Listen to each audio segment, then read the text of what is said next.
সহ্য করবে না। এখানে বৈশা যদি খালি উপরে আকাশে এরকম ওই যে শিশুরা খেলতেছে এগুলা দেখলে চোখে সমস্যা হয়। বাকি ডাইরেক্ট বাধা না দিয়ে ভলেন্টিয়াররা আস্তে ধীরে ওদেরকে মাঠ থেকে সরান। আমি সহ্য করে নিচ্ছি, অন্যরা সহ্য করবে না, শিউর বলে দিচ্ছি। হ্যাঁ, তাহলে 29 নম্বর, খেলায় মগ্ন শিশুকে সরাসরি বাধা না দিয়ে আস্তে ধীরে বুঝিয়ে শুনিয়ে সেখান থেকে সরিয়ে দেওয়া।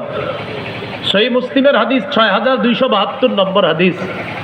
আনাস রাদিয়াল্লাহু তাআলা আনহু বলেন, একদিন নবীজি আমাকে এক কাজে পাঠাইছে। আমাকে নবীজি খোঁজার জন্য বের হয়েছে। নবীজি যখন আমারে খুঁজতে আসছে, আতা আলাইয়া রাসূলুল্লাহ সাল্লাল্লাহু আলাইহি সাল্লাম, নবী আমার কাছে আসলেন। ওয়া আনা আলআবু মাআল গিলমান, এসে দেখে আমি একদল শিশুর সাথে খেলতেছি। নবীজি আমাকে ডাইরেক্ট বাধা না দিয়ে সাল্লামা আলাইনা, আমাদের সকলকে নবী একটা সালাম দিলেন। শিশুদেরকে কি করলেন? একটা সালাম দিলেন। আমি রাসূল সাল্লাল্লাহু আলাইহি সাল্লামের সালাম নিলাম।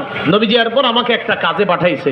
এখান থেকে শিখলাম, খেলায় মগ্ন শিশুকে সরাসরি প্রথমে বাধা না দিয়ে আস্তে ধীরে তারে সেখান থেকে দূরে সরানো যেতে পারে।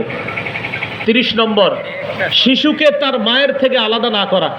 অনেক ঘরে হুমকি দেয় দাদার বাড়ির লোকেরা, বেশি ফাইজলামি করলে সন্তানের মুখও কিন্তু দেখবা না, মারে বলে। এগুলা না বলা। হ্যাঁ, তিরমিজির হাদিস 1566 নম্বর হাদিস।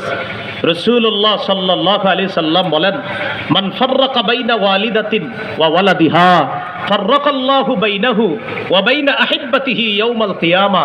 যেই ব্যক্তি কোনো শিশুকে তার মায়ের থেকে আলাদা করে, আল্লাহ তাআলা কিয়ামতের ময়দানে তাকে আর তার প্রিয়জনদের মাঝে আল্লাহ আলাদা করে দিবে। বলি নাউজুবিল্লাহ।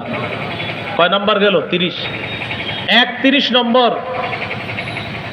শিশু সন্তান তাকে আর তার বাবার মাঝখানে গিয়ে আপনি না বসা। যেমন এই মাহফিলে কোনো বাবা তার শিশু সন্তানকে নিয়ে বসছে, এখন আপনি হঠাৎ কোত্থেকে আইসা শিশুরে সরাই দিয়া মাঝে বসলেন। নবী বললেন, সাবধান, এটা করবা না।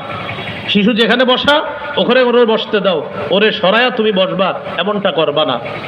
ক্বালা রাসূলুল্লাহ সাল্লাল্লাহু আলাইহি ওয়াসাল্লাম, লা ইয়াজলিসুর রাজুলু বাইনার রাজুলি ওয়া বাইনা ইবনিহি। রাসূলুল্লাহ সাল্লাল্লাহু আলাইহি সাল্লাম বলেন, তোমাদের কেউ যেন কোনো ব্যক্তি আর তার সন্তানের মাঝে আইসা না বসে। তোমাদের কেউ যেন কোনো ব্যক্তি আর তার সন্তানের মাঝে এসে না বসে। এ হলো 31 নাম্বার। 32 নাম্বার, শিশুকে ধমক না দেওয়া। সহিহ বুখারীর বর্ণনা 6038 নম্বর হাদিস। আনাস রাদিয়াল্লাহু তাআলা আনহু বলেন, খাদামতু রাসূলুল্লাহি সাল্লাল্লাহু আলাইহি ওয়াসাল্লাম 10 সিনিনা মা ক্বালা লি উফিন ওয়ালা লিমা সানাতা ওয়ালা আল্লাহ সানাতা। আমি নবীর 10 বছর খেদমত করছি। নবী কখনো আমাকে বলে নাই উফ, কখনো বলে নাই এটা কেন করলা, কখনো বলে নাই এটা কেন করনি। আমি 10 বছর